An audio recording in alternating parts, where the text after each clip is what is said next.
we've all heard the word big pharma. Do you think there's such a thing as big archaeology? No. Oh, how odd.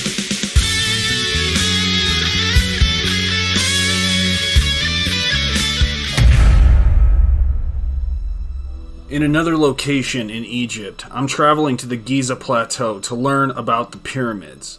Just located outside of the city of Cairo, these are the Great Pyramids of Giza. Now, to better understand what we should be asking about these pyramids, I've categorized this video into two questions. How are the pyramids built, and what were the pyramids used for? Now, to begin answering the first question on how the pyramids were built, we got to first understand the evolution of the pyramid building. The first pyramid ever built was located in Saqqara, about 19 miles south of Cairo, called the Step Pyramid of Djoser. Modern Egyptologists date this back to the 3rd dynasty in 2670 BC. It consists of 5 or 6 stone platforms stacked on each other. The second pyramid ever built is located about 7 miles from Saqqara and is called the Bent Pyramid. Modern Egyptologists date this pyramid back to the 4th dynasty in 2600 BC. The top section is built at a shallower angle of 43 degrees, making the appearance of it bending. Which brings us to the final design of the Great Pyramids of Giza. Modern Egyptologists date the Great Pyramids to the 4th dynasty during the reign of the pharaoh Khufu in 2589 BC. That's the start of Khufu's reign.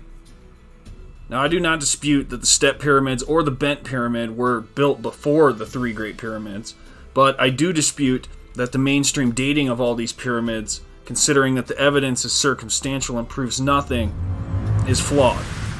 But let me show you so you can judge for yourself. The 3 pieces of evidence that they rely on for the pharaoh Khufu. The first is the red graffiti text in the form of an Egyptian cartouche that says the pharaoh named Khufu backwards.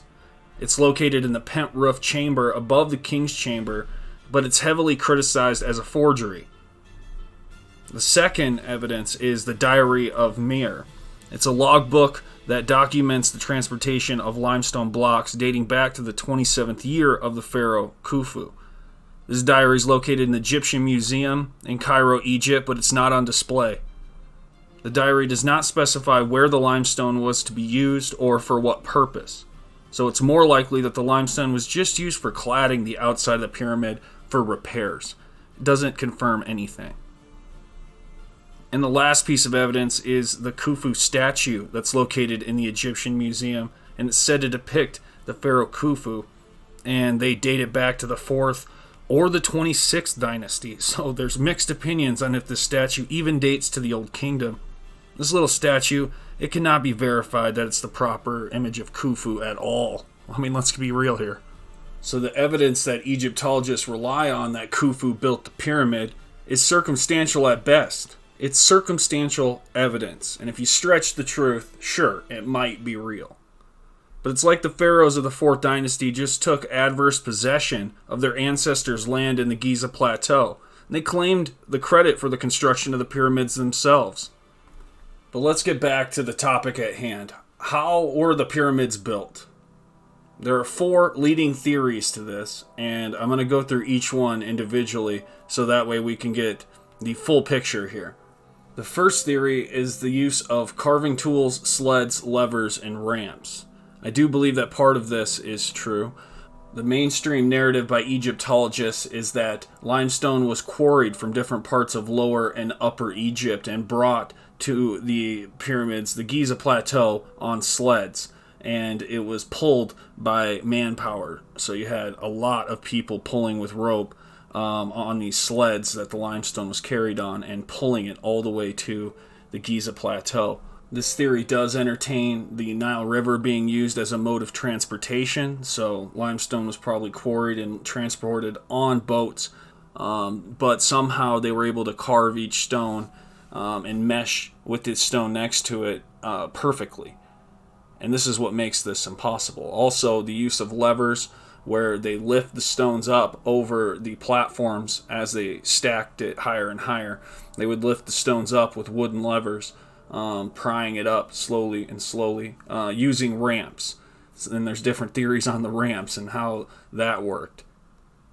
The next theory is the limestone concrete theory. And this suggests that the blocks of the pyramid itself were not composed of natural limestone, but rather were a concrete mixture. The limestone concrete theory allows for joints between the blocks to have a perfect seam. The limestone blocks of the Great Pyramid do not have mortar joints. This is the space between the bricks. They are filled with mortar and grout usually, but as the concrete mixture was pounded down into position into these wooden frames, it filled in all the missing gaps and allowed a perfect seam between the blocks. And the more water that you add to the mixture, the smoother the surface appears on the outside of the block. The reason I know this to be true is because Professor Joseph David Ovitz published a book called Why the Pharaohs Built the Pyramids with Fake Stones in 2009. And he also demonstrated this with the Geopolymer Institute, a crew there that only a few people were needed to actually build large amounts of these limestone concrete mixtures. Now he believes that the soft limestone was quarried into large Nile River-fed pools on the south side of the Giza Plateau, where it dissolved until it became a muddy mixture with fossilized shells at the bottom. This created a limestone sludge. Now the pools were then left to evaporate, leaving behind a moist clay-like concrete. And the limestone sludge was then carried up to the construction site, where in like bags probably, and they would just carry it up the ramp nice and easy, and they were packed down into reusable wooden molds, wooden frames, on top of and pressed down against the old blocks, where in a few days they would harden into limestone concrete blocks. The next theory is the use of heavy machinery, that some sort of ancient technology existed. And so when we look at the evidence of this, there are a few things that just stand out. One is the Dentura light bulb, which is located in the Dentura Temple of Hathor in Dentura, Egypt. This motif somewhat describes that the ancient Egyptians possessed advanced electrical technology, including the knowledge of electricity and actual electrical lights. We believe this to be a light bulb. Another thing that stands out is the saw marks in the basalt paving stones of the bedrock on the east side of the pyramids of Giza. So they had saw blades or something going on here. There are also drill holes in the groove marks that are located in the archaeological pyramid complex in Absir, Egypt. So we have drill holes, saw marks, and a motif of a light bulb. And the last theory of how the pyramids were built is aliens. So how's this explained with ancient Egypt? There is a spaceship hieroglyph that's located in the Temple of Seti I, also known as the Great Temple of Abydos in Abydos, Egypt. The carved hieroglyphics represent a helicopter, a tank, and a spaceship. Egyptologists say that these are just hieroglyphs carved over other hieroglyphs, so it is a forgery. This is what supports all of the ancient alien theories. It's just not there. And now that you've seen all the evidence as to how the pyramids were built, the different theories that exist, I would hope that you take a little bit from each one and put it together, but wink wink, the concrete limestone theory is the most sound. We are now confronted with the next question of what the pyramids were used for. And there are 4 theories that kind of stick out, and we're going to go through each one of them, starting with the power plant generator idea. Now, this was proposed by a man named Christopher Dunn, and he wrote a book called The Giza Power Plant, Technologies of Ancient Egypt in 1998. And to go even further, there's another guy called Zachariah Sitchin, who published a book called Journeys of the Mythical Past in 2007, that proposed that the pyramids were actually part of a complex network resembling a computer motherboard. Now, Christopher Dunn talks about how the pyramids generate electricity as a power plant, and it transmits those electrical waves through specific frequencies that match those of Earth. And he relates this to the research of Nikola Tesla, who created the Wardenclyffe Tower.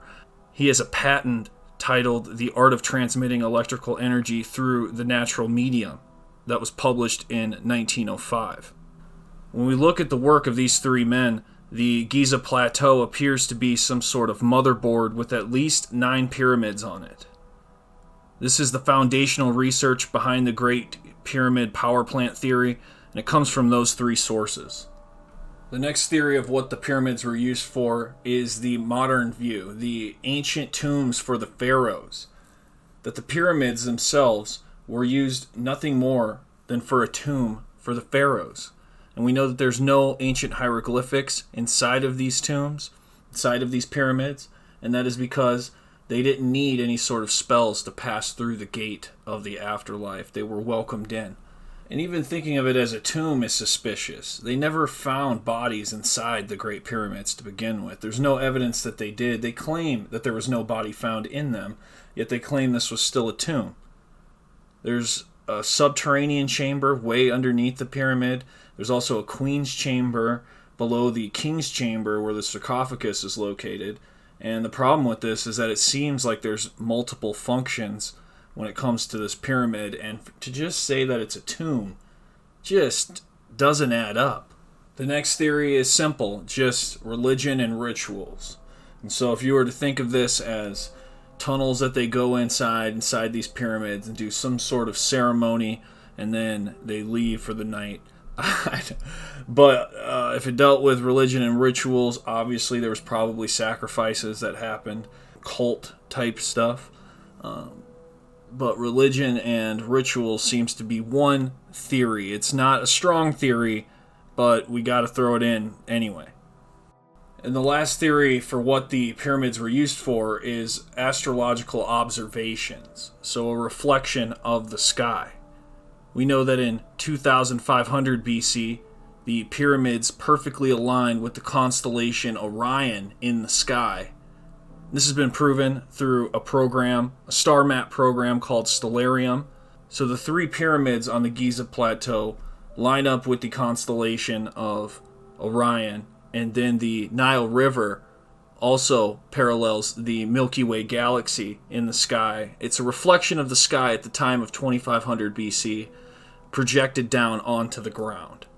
But you can also say the same thing about 10,500 BC because it also aligned at that time. When we rewind time in the star map program called Stellarium, we can see that.